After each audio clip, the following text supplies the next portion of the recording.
Hey, so how's it, guys? Welcome to this week's edition of Burning Questions. I'm Alex, and I'm standing in for my esteemed colleague Mbali, who is on leave this week. And I'm very excited this week to be welcoming an outside guest and a hero of the liberal revolution in South Africa, Chris Hattingh, who is the Deputy Director at the Free Market Foundation. Thank you so much for joining us, Chris. Thank you, Alex. It's a great pleasure and a great honor to be here with you. Awesome stuff. No, it's great to have you on.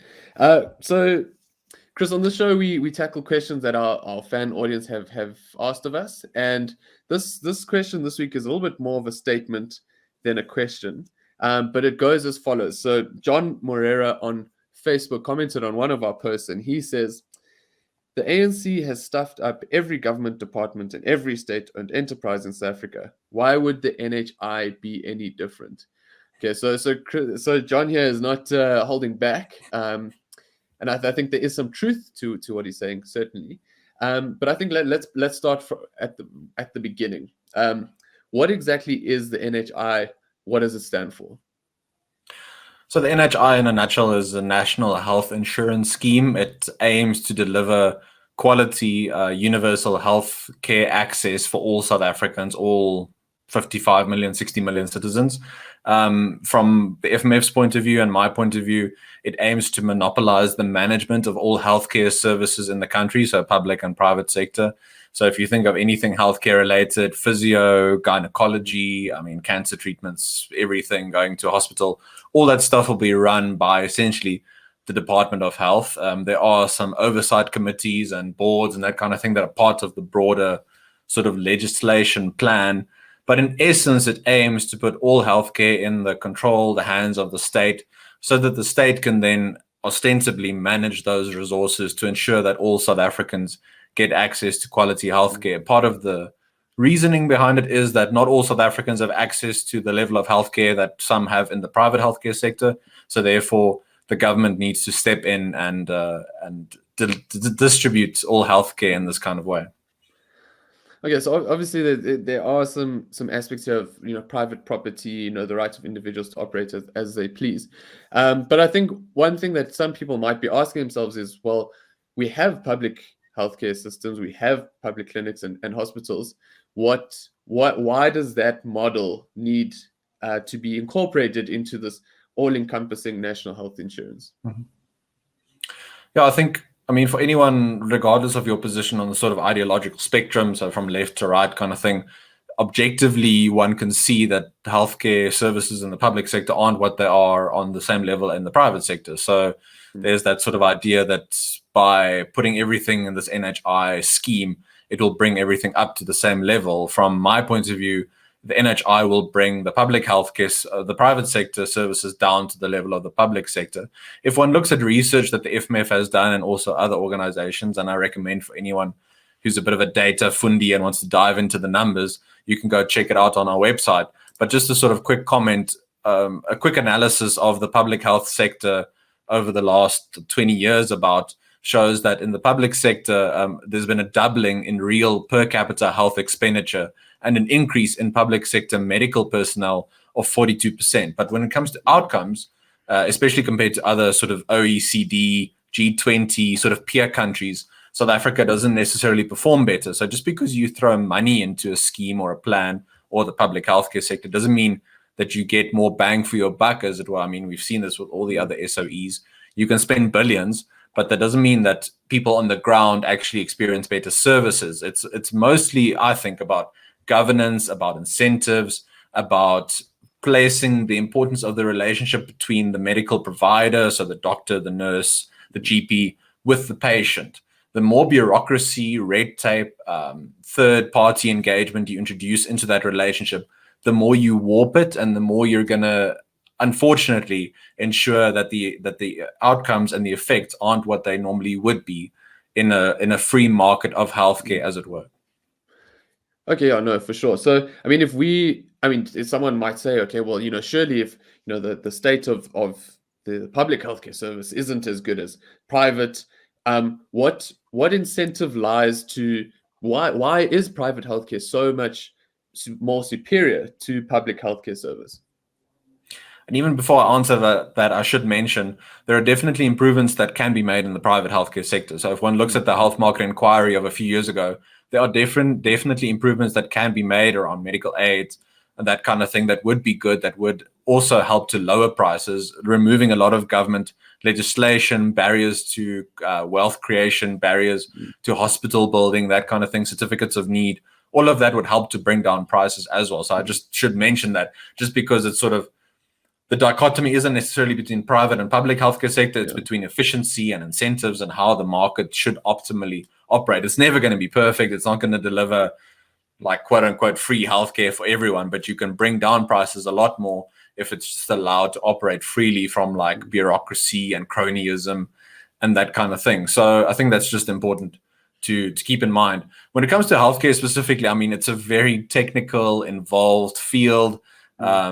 Just as an interesting point, when one looks at sort of the free market and people's issues with it and inequality and that kind of thing, I mean, I'm very happy that someone who studied medicine, for example, gets paid more than I do because they're an expert at what they do. They spent a lot of time studying and the market rewards them for that. People value their services very highly and then they should be paid accordingly. So there's the part of why private healthcare generally performs better is around incentives, expertise that people put in.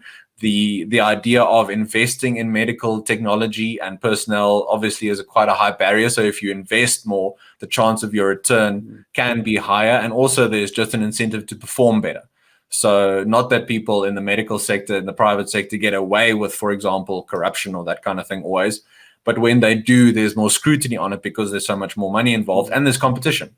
So when there's no government enforced monopoly, you have competition between doctors, of all sort of categories. And if you don't like your doctor, you can go to a different one. I mean, former US President Barack Obama about Obamacare said, if you like your healthcare, you can keep it, kind of thing. But Obamacare very much didn't result in that because it imposed more bureaucracy on the healthcare services that people could choose. Okay, yeah. So I mean, if we look at across the world where there are examples of this, you mentioned Obamacare, the much vaunted national health scheme in the UK. We've been blessed with doctors from Cuba, and we know South Africa has a very close relation. Well, the South African government rather has a very close relationship with the Cuban system. Looking across the world before we go and implement, or attempt rather to implement this sort of scheme, what are for you? What are the major? Let's start with red flags of what you've seen elsewhere, and maybe some positive aspects that South Africa could benefit from such a scheme. Were we even able to afford it? I think we do achieve, I mean, this will be interesting, but we do achieve a relatively high level of universal health coverage in South Africa already. I mean, with the public sector, the private sector, what they manage to sort of give across and provide is relatively good, especially again when you look at how much is invested in those different sectors, and as I mentioned earlier, how much the public sector spend has increased over the last 20 years, for example. If one looks at very stringent, quote unquote, universal healthcare systems around the world, the two that jump to mind are Canada and the UK. Now, people have quote unquote free healthcare there. They also pay very high taxes, so they don't have as much money as they would normally spend on investments, on other skills development, on other parts of the economy. And then secondly, the waiting times are incredibly long for more technical, complicated medical procedures. And we've seen this through COVID-19, so it's very recent in our minds. But when the state presumes to manage all the healthcare resources in a country, bureaucrats and departments of health and panels will have to make the difficult choices about who gets what. So in the UK and Canada, for example, if you're classified, categorized in a certain way, you get cancer treatment before someone else, even though you both pay into the system, you both pay the same kind of thing. That's just what happens with limited resources. And when it's more in the private sector, those resources get better allocated. There's a very famous economist, Frederick Bastiat, who talked about unforeseen consequences. And it's noble and altruistic from one point of view that government wants to provide healthcare for everyone, but the misallocation of resources means that those who do get it pay more for it, and there's less of it to go around. So finite resources. I mean, think of doctors and nurses and medical equipment as finite resources. Those things have to be provided, paid for, invested in, made. Just because you have a right, quote unquote, to healthcare doesn't mean you have a right to a doctor's life, to a doctor's time, to a doctor's expertise. He still has to get paid.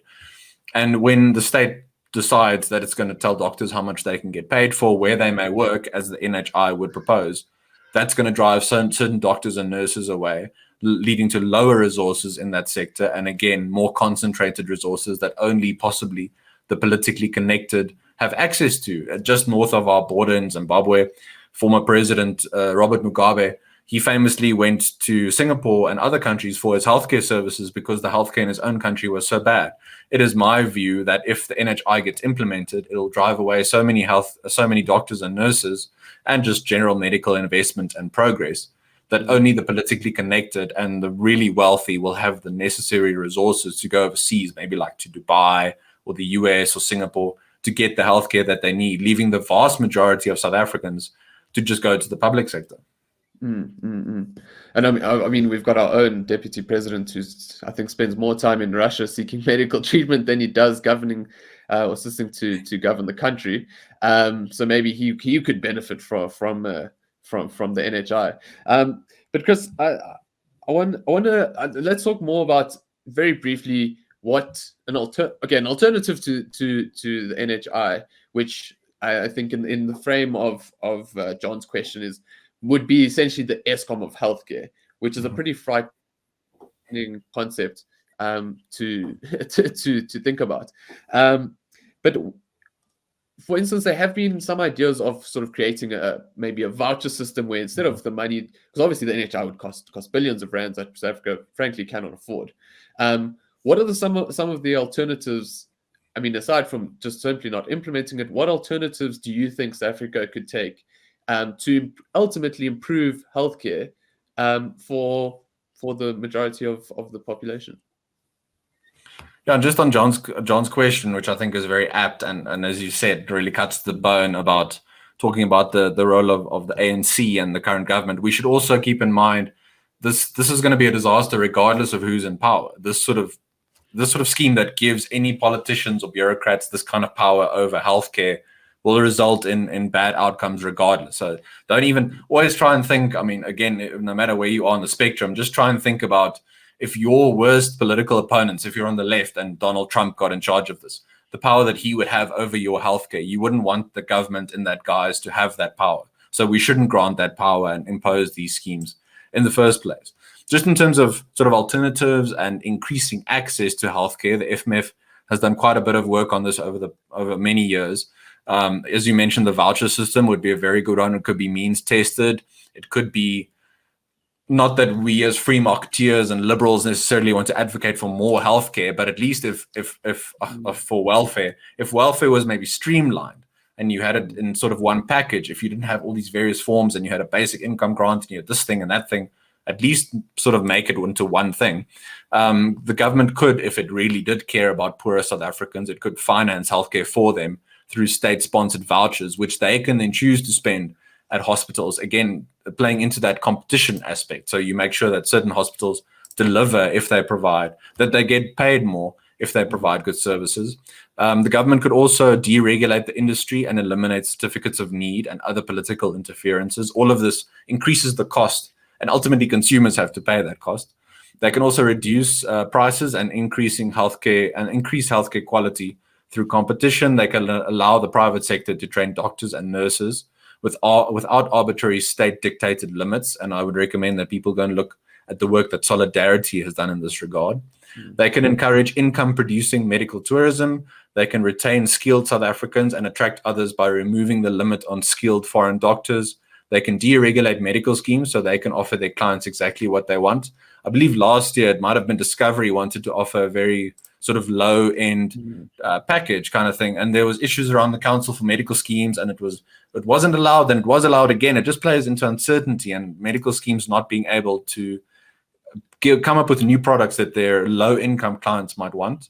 The government can also deregulate pharmacies. They can strengthen the intellectual property rights of pharmaceutical innovators, and they can remove price controls because these send mixed messages to the industry and they lead to less healthcare supply and lower quality service. They can speed up the registration of clinical trials.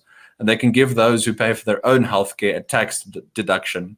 And finally, and perhaps most importantly, they can allow low-cost insurance options where hopefully you'll have new insurers and medical schemes breaking into the market. Then you deal with the Competition Commission worry about Discovery and Bonitas and MedScheme having this quote-unquote monopolistic monopoly on the sector, and then you allow new ones to come in and a sort of breath of fresh air, which will keep the big ones honest and allow more people to enter the market.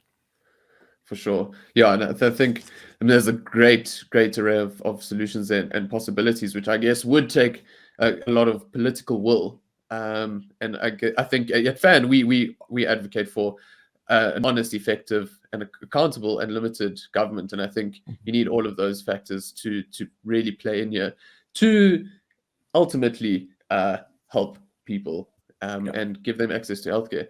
So Chris, before we let you go, just like to give you an opportunity just to tell us where people can find some of your work, where they can get hold of you, and maybe where they can read up more on some of these awesome solutions that you've given us.